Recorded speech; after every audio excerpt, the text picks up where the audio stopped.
Good morning, good afternoon, or good evening, depending on where you're at. Welcome back. This is the Cutlass Podcast. I am Paul Kingsbury, your host, author of the Chief Petty Officer's Guide, the Petty Officer's Guide, and a co-author on the next edition of the Blue Jackets Manual. Welcome back. Hopefully, we continue to produce some content that you find insightful, useful, and let's take some time today to keep that leadership cutlass sharp.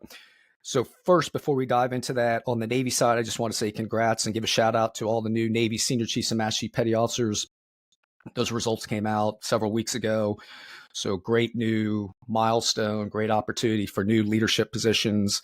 If you are a new Senior Chief or Master Chief who's listening, you might want to check out the podcast episode I did with Samira on growing into a new position. As much as you think those skills as a new chief or what you learned as a chief petty officer, you'll use those and continue to build on those, but you're going to have to use new things, gain new knowledge, and you're going to lead in a new way as a senior chief and a master chief. So you might want to check that out. Cutlass Podcast is at over 50 episodes now, so there's a lot of content. It's not just leadership, it's management topics. I often have guests that can give you their stories and their lessons learned. So there's a lot to check out. So I encourage you to subscribe on your podcast channel of choice. Check that out and then reach out, give me some feedback. What kind of content would you like to hear? What would you find useful? Remember, the goal of this is to build on the content in the books that I either author or co-author. Writing can only go so far. And I found that these conversations through the Cutlass Podcast really help to dive into the topics and add a personal touch and personal experiences to them.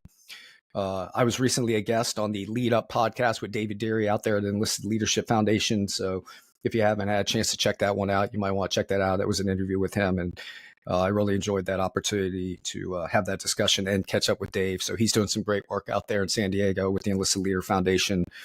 So thanks again for that invite. So I just mentioned congratulations, on the career progression of new senior chiefs and master chiefs. And that's great. But I think we have to also take time to focus on when things don't go so well.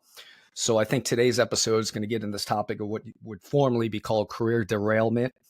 So that's kind of those opportunities, or they're not opportunities because you don't look for them. But these are those situations where you find that you may be demoted, fired, or find yourself stuck in a current position and you're unable to continue progressing on your desired career path. And this can happen to all of us. We're all at risk for it, whether we think, in many cases, the decisions we make can be made deliberately. We know we're doing bad things that could risk our careers. But in many cases, maybe we're just not aware that we're progressing down that path and then things can happen. But I think it's more important to learn that even though you go through a situation that can lead to career derailment, you can learn, you can overcome, and you can get that career back on track. So a few weeks ago, I was scrolling through LinkedIn and I came across an article that was called "Don't Give Up the Ship, Leading After Being Crushed." It was published back in May 31st, so not too long ago. It was written by Nick Bowlin. He's a Navy Chief Petty Officer, Fire Controlman, and I just read it and I thought it was great. It resonated with the nuke power side of me. He really was very transparent and upfront, and he shares his lessons learned after a career derailment episode he recently had. So I immediately reached out to him on LinkedIn, messaged him and said, "Hey, I think this would be a great podcast episode." And he graciously agreed to join me. So with me today to dive into this topic and cover his story is Nick Bowlin. Nick, welcome to the Cutlass Podcast. How are things going? Hi, Paul. Great to be with you. Thanks for having me. All right. So tell us a little bit about yourself first before we get into it. Yeah, so been in the Navy for 18 years. I'm currently stationed at ComNav Surfland as a readiness event assessor and currently live out here in Chesapeake, Virginia with my wife, Melissa, of 10 years and my 7-year-old daughter, Adeline. Awesome. And you said you've been in about 18 years now? Yes. Okay. And then you're currently serving on the Surfland staff as an assessor, correct? Yeah, I'm over there at M44 over at CP 86 on NOB in Norfolk. Awesome. So this was, again, your article. I think it was brave. I think it was great. I think it showed great humility. And that's one thing we talk about is, we expect that attribute out of Navy chiefs. I think far too often we see the opposite behavior, this protectionist behavior. When we screw up, we try to hide. But there's so much to learn from your situation. And I'm so glad you wrote about it. So let's start there. What prompted you to write this article? So, Paul, I've always been a huge fan of professional development and sharing these types of stories. And I'm actually currently enrolled in an online MBA program at William and Mary here in Williamsburg. And I'm currently in a marketing strategy class. And there was an assignment a couple weeks ago called Personal Online Presence. And that particular assignment really was about personal branding, how to, develop a quality personal brand promise, clean up your LinkedIn profile a little bit, optimize it, and garner interest in your brand. And one of the assignments was to create content. And one of the ways that was suggested was to publish a LinkedIn article about a professional topic. And one of the topics, that I've always been very passionate about is leadership. And, I've looked at a lot of assignments, in my undergrad and my graduate program as, okay, well, I just got to get through this. I got to punch the ticket, to move on to the next class. I only got so much time, before I got to move to the next duty station. I got to get this done. But, this time it felt a little different. And, I thought to myself, I'm going to do this. I wanted to make an impact. And, I wanted to write about something that people would actually benefit from, that would captivate their attention. And I wanted it to be published in a forum that had a large reach. So, I immediately thought of the Chiefs Mess. I am a member of the LinkedIn CPO group, and I saw that there were thousands of members in that group. And I was like, you know what? I'm going to publish an article about a difficult situation. I'm going to, be a little vulnerable here and see what kind of response it gets. Awesome. Yeah. And that's where I came across it too. So, so LinkedIn is an interesting platform. There are definitely tactics you have to learn. I've been on there a lot, but I know I could even get better. So, all right. So let's walk through the situation that led to what you describe as this crushing moment in your career. Go ahead and tee that up and you kind of just overview the situation you wrote about in your article. So the article focuses on a time that I was actually removed from my position as leading chief petty officer while I was stationed on USS Gerald R. Ford. So I actually arrived on Ford back in 2014 when we were still in the pre-com environment. So when I got there, we hadn't even done crew move aboard yet. We were still building the crew. If you've ever been on a pre-com before, there's really two different types of the pre-com environment. You have the very beginning where it's, all sunshine and rainbows, people are coming in, they're doing mainly administrative work. There's no duty. Life is good. And as you move closer and closer to crew move aboard, you've got people that you've got to send TAD to get trained. They've got to get qualified. You've got to stand up duty sections. Instructions have to be finalized. And you have all those normal pre-com environment stressors, but, with Ford is a little bit different being first in class. We had almost completely brand new sailors, very little returnees from the fleet. So we had green sailors, we had a lot of people that come in too. There was during the pre-com environment, they manned the crew to 100%. Nobody gets transferred off of there until the ship is actually committed. So you commissioned. So you have a lot of excessive amounts of leadership there.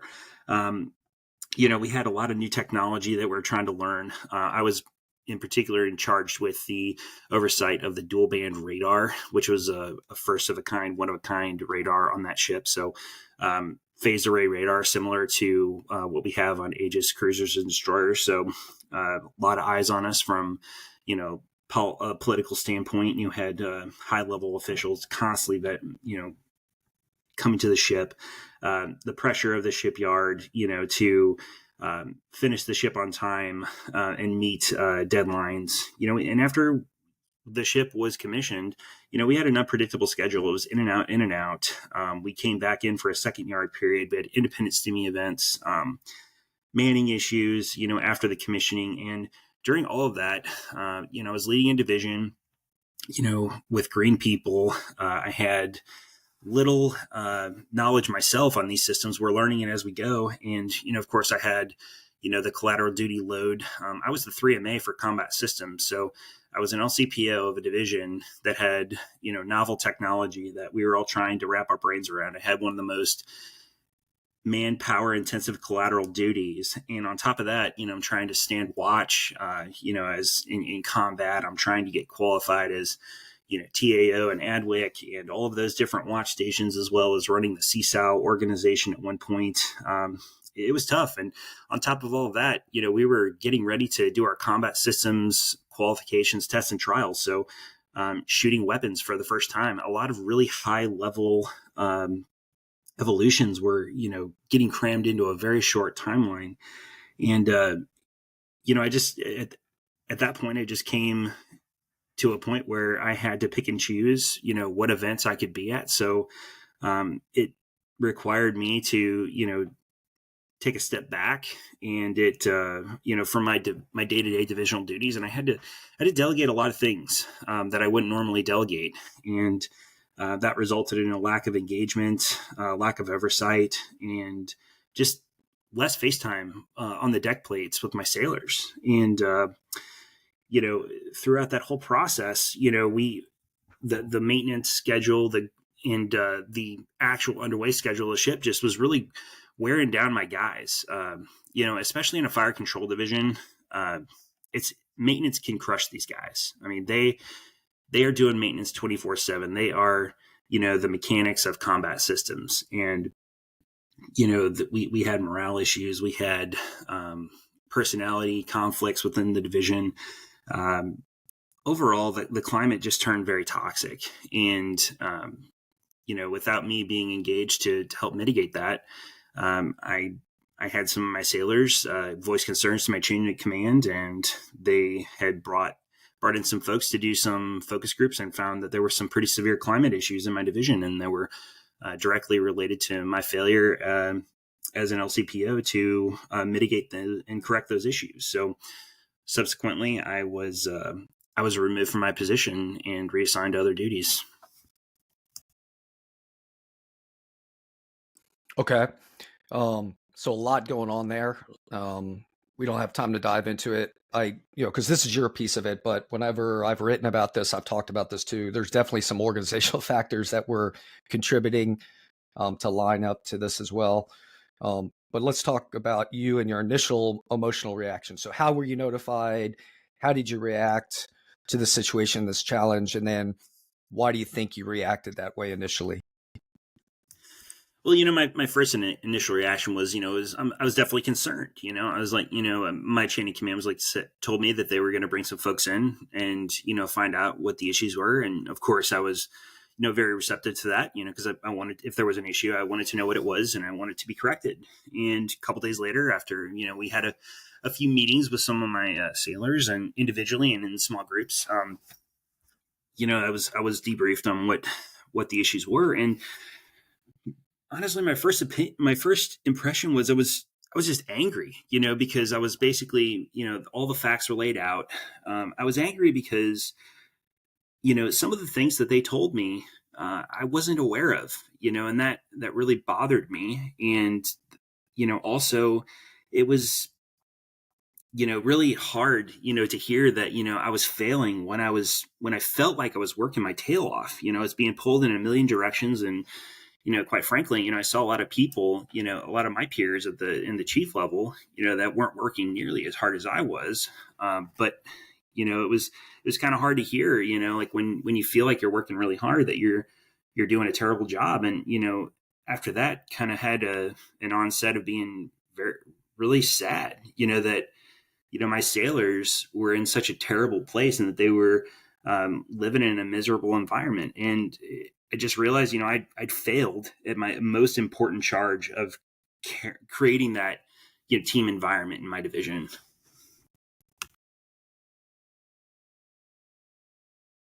Okay. So did you have a division officer at the time too?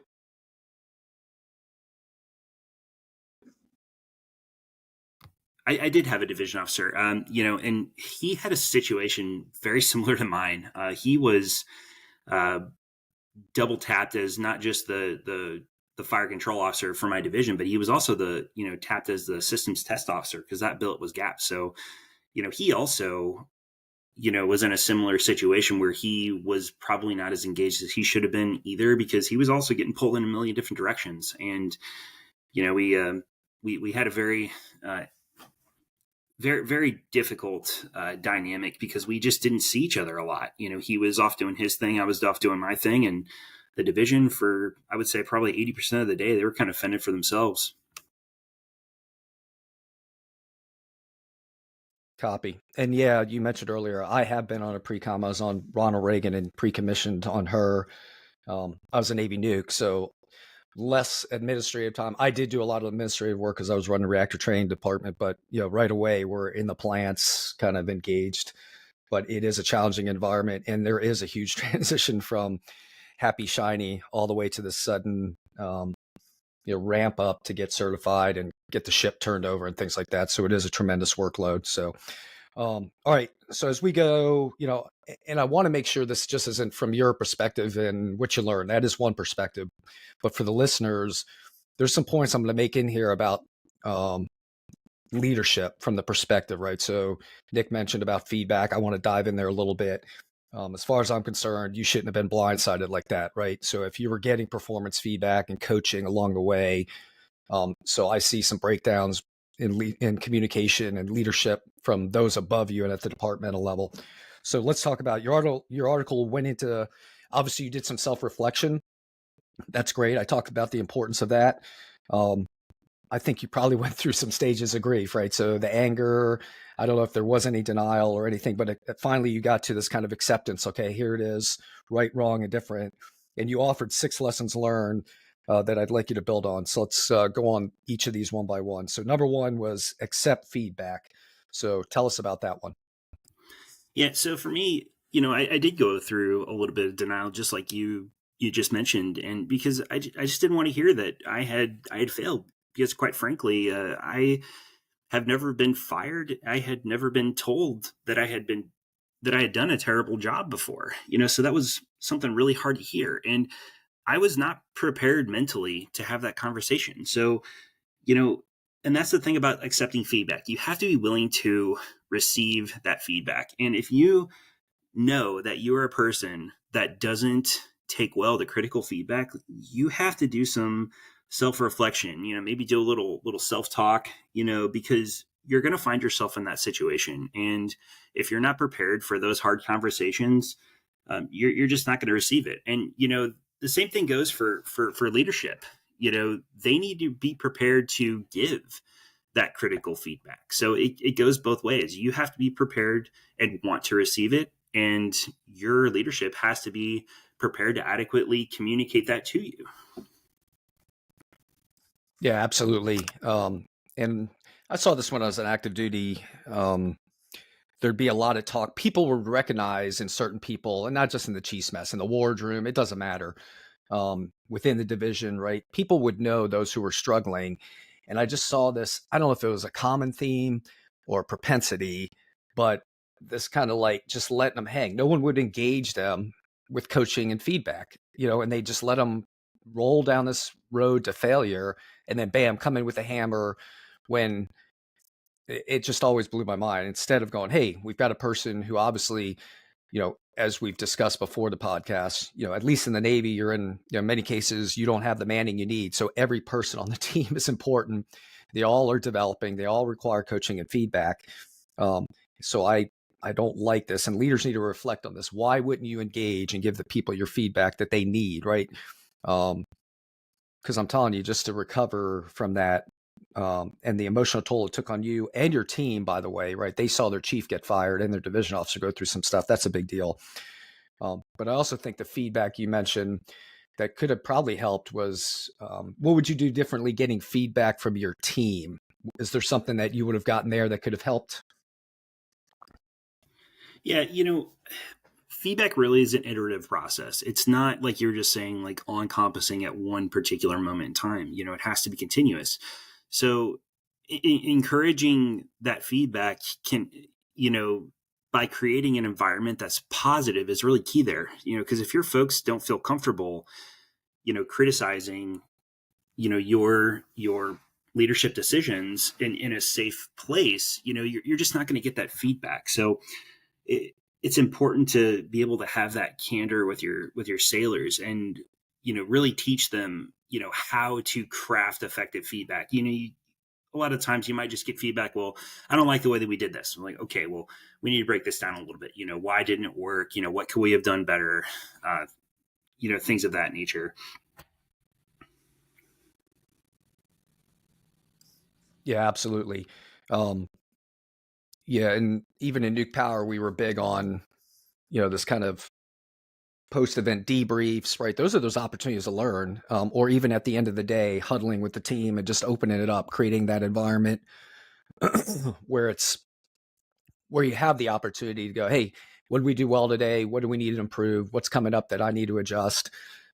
Again, I just don't know if I see that to the extent it could be.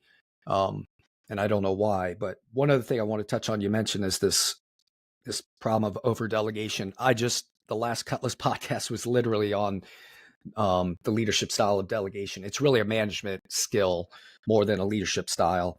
But one of the things I recommend is, one of the ways you can detect it is just in the behavior of your people and the feedback. So again, just something to consider. So we won't dig in that more, but there is a recent edition of that I think really complements that piece.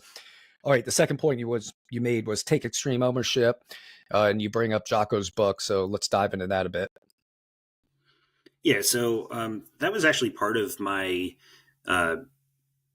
assignment when I was removed and assigned some remedial actions as far as correcting my leadership. I read the book and I really took it in. I eventually, initially when I was given the book and I was told to read it, I was kind of like, okay, well, this is just something, again, I just got to get through. But, I ate a big piece of humble pie and, really connected with some of the things that were in this book. And the idea of owning all of the problems, at first seems a little difficult because I haven't had very many leaders that I've worked for in the Navy that have taken extreme ownership. There's always a lot of finger pointing, and especially when I was on the forward in that pre-com environment, it was never my fault. It was always somebody else's. It was the shipyards. It was, another divisions. It was another chief's fault. But the problem with that is when there is a problem on your team and everybody abstains from owning that problem, it never gets solved. So you have these issues that just linger and they fester forever. And that's your job as a leader.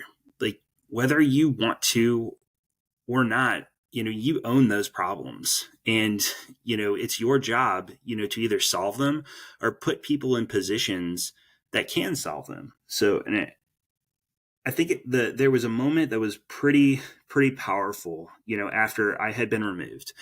I had gone to quarters probably a few days after I had been fired. And I had asked my chain of command, can I speak to my division? I'd like to address them. And I stood up in front of them, Paul, and I told them, I was like, I asked the question, there's a lot of issues going on in the division. LPOs in the first classes were fired. I was fired. We have all these problems. Whose fault is it? I just asked that question point blank. I had a couple of people like looking around, kind of staring at each other. There were a few people that said, well, Chief, I think that, it's all of our faults. And, you had some people, well, it's this guy's fault. And, I just stopped them, probably the second or third guy mid-sentence was like, it's none of your fault. Everything that happened is my fault. I own it. None of them blamed me. And that's where the blame is, and that's something you have to realize as a leader. Your people aren't going to necessarily point the finger at you, in a public forum, but they're going to say it amongst themselves and they're going to think it. So, you've got to own those problems to even attempt to get on a path of redemption and rebuilding that trust that you lost. And you said that admitting it is not enough. So this morning I was on, scrolling through my TikTok feed. So I'm a fan of Jordan Peterson. He comes out with some pretty good,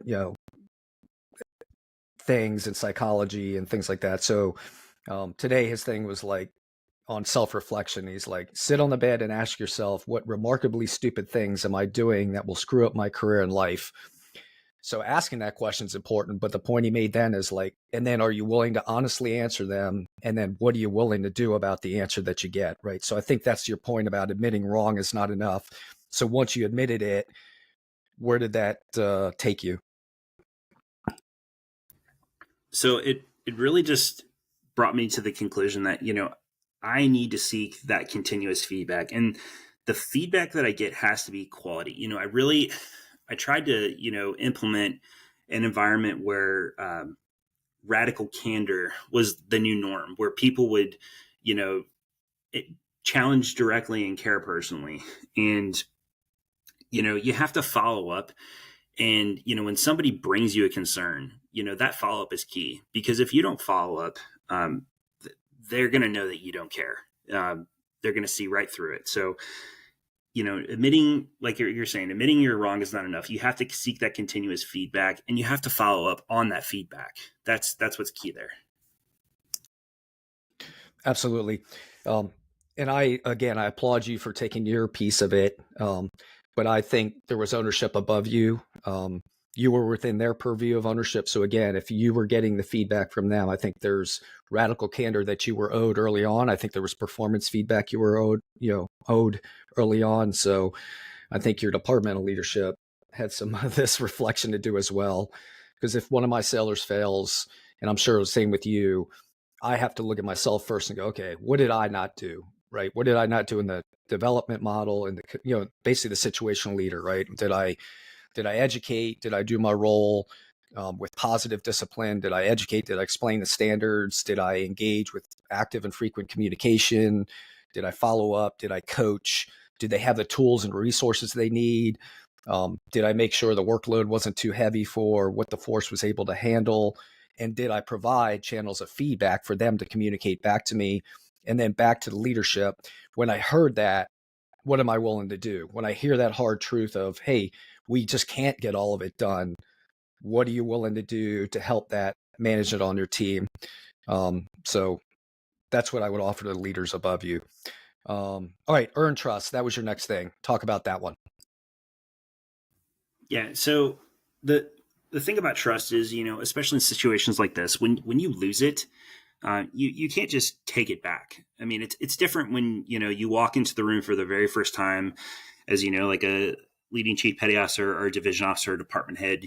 You have it inherently, but when you lose it, the only way to get it back is the person that you lost it with, or the group you lost it with. They have to give it back willingly to you, and the only way to do that is to show them that you care. I mean, that was a big tenet of my one of my previous CEOs, Captain JJ Cummings. He was really big about you know owning issues, and showing your people that you care by deeds, not words. In the words of George Washington, you can say that you care all day long, but if you're not seeking that feedback and following up and correcting issues, they're not going to trust you.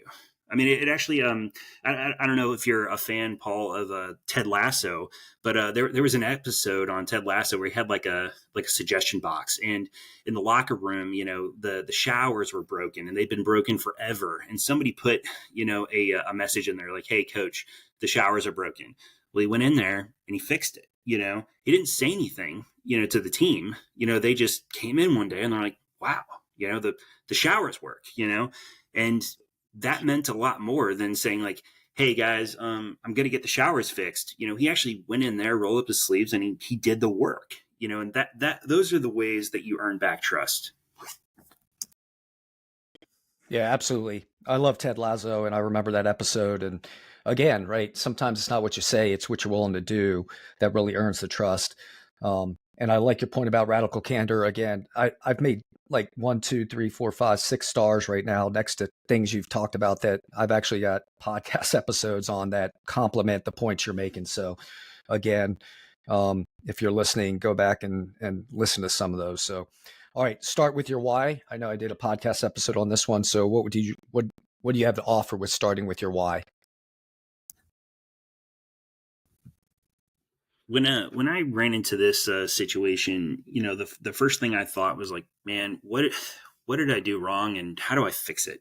I wasn't I wasn't really trying to get to the root of the problem, and after I sat down and took a little reflection, it's like, why am I here? Why do I care? I kind of rediscovered my motivation, for being, that LCPO, like I'm here to, serve my sailors. They need me. We're all here to do amazing things, and once I had that that why is your foundation. And if you don't have that, you're never going to get to an effective solution or mitigation to whatever issue you're facing. So I think that why really serves as a foundation for motivation to get through whatever you're facing. All right, awesome. And then the last one, share your experiences. I think that's what we're doing now, but what else do you want to offer there?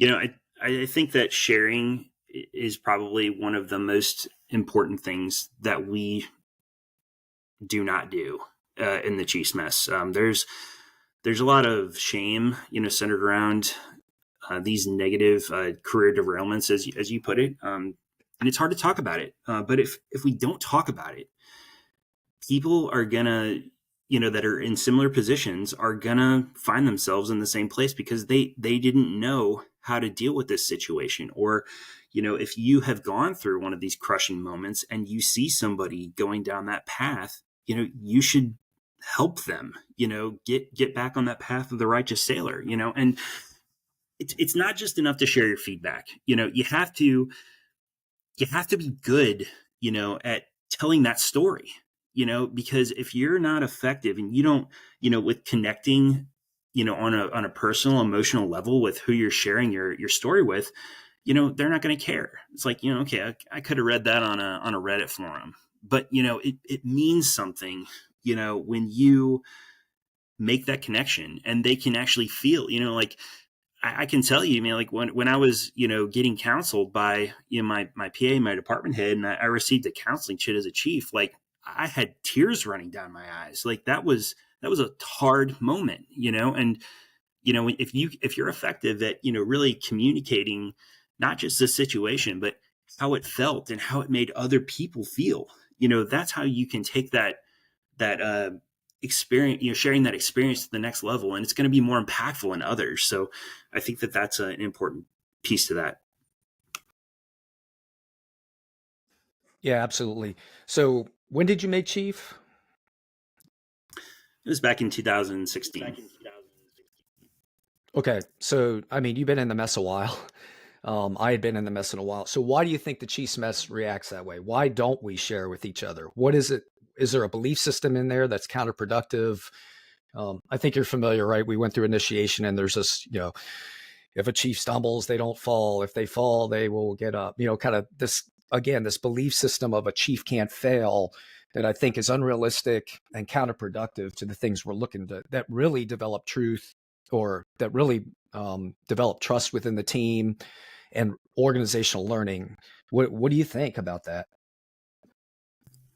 I think part of the problem is, when you do take a stumble like this, it's you might be able to recover, within your department, within your division, but you have kind of that black cloud that hangs over your head. Are people going to trust you later on? Am I going to get selected for that collateral duty that, I put in for, because, people know that I had some issues in the past. So I think it's maybe linked a little bit to self-preservation, and how they think they're able to progress after that happens. So I think that's really the stigma there. It's like, am I afraid to share it because I'm not going to be able to get a position, or I'm not going to get ranked as high in the next ranking? There's a lot of different things, but I think that social stigma is just the main reason.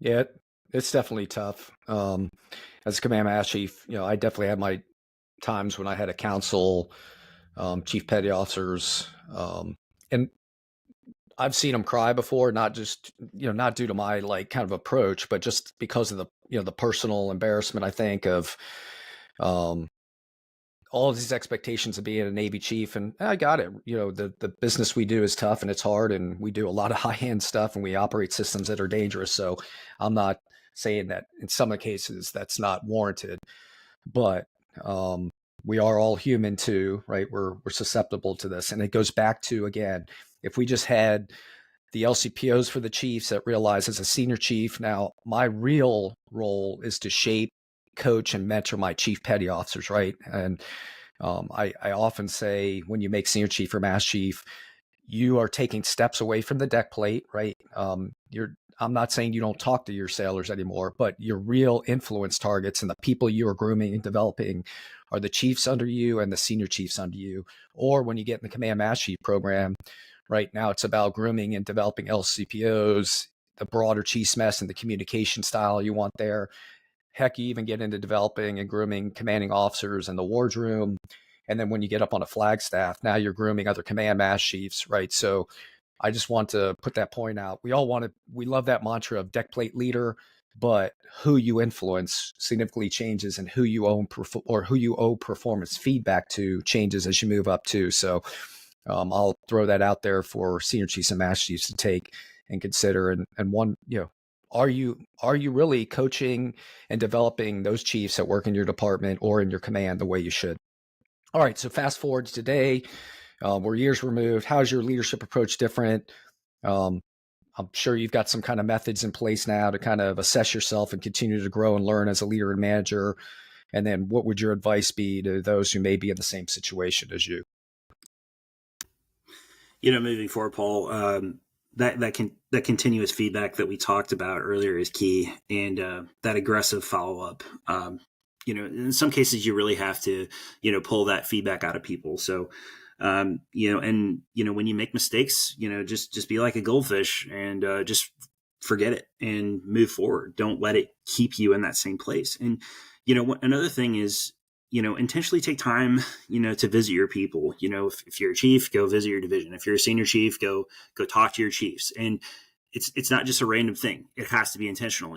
Take some time, every day. Like, okay, I'm gonna, if you're on a ship, I'm gonna go walk around, 20 minutes, after cleaning stations, or, right after, if you have like an afternoon meeting, I'm going to go talk to people after the meeting.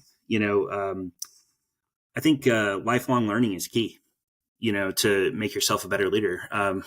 If you are eligible to go to the Senior Enlisted Academy, you should do it. We need to, and that's one thing that I've noticed. There's a lot of people that are not encouraging other fellow chiefs and senior chiefs to attend the SEA, and it's an amazing program.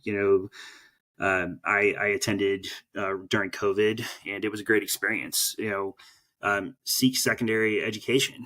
Whether you have your undergrad or a graduate degree, that's only going to help you. And be involved in your community. If you have the opportunity to go to a selection board, go. If you have the opportunity to go write a test, be part of the, that panel, do it. If you can participate in symposiums, do it. Those are the things that are really going to help you progress as a leader and a manager. Absolutely. Yeah. All great points. And that point you made about building in time in your daily schedule to talk to people is huge. That is a piece of management, the management function. I know we talk leadership all the time, but you do manage your people too, right? You plan what they're doing, you plan their activities, you organize them, you direct them, and then you follow up. So part of the follow up is those discussions. And this too, when you're out there having those conversations with them on the work site, they get the opportunity to demonstrate what they're doing. They get to vent to you, right? So you get to relieve some of that pressure and frustration they may be having.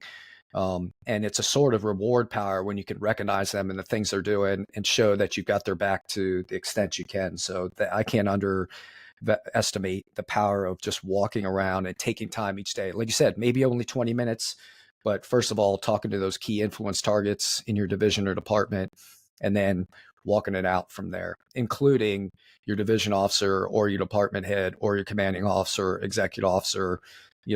Don't just think of leading down, think about leading up, and then also across, who are the peers in the mess that you should be having conversations with and checking in from time to time. So, all right, Nick, I think that kind of is a great point to wrap it up on. So again, my guest today has been Nick Bowlin. He wrote an article on LinkedIn called "Don't Give Up the Ship: Leading After Being Crushed." If you get a chance and you're in that LinkedIn page, I'll share the link. I think I can share it on my episode description. And then obviously this content dives in a little more. Hey, Nick, thanks again for taking time to join me. Good luck to you. Absolute pleasure. Thanks for having me, Paul. Absolutely. Okay, that'll wrap it up for another episode of the Cutlass Podcast. Again, I'm Paul Kingsbury. Always work hard to keep your leadership cutlass sharp, reflect and improve, and then take what you learn to become a steady, versatile, and credible leader who makes a positive difference in your personal and professional life.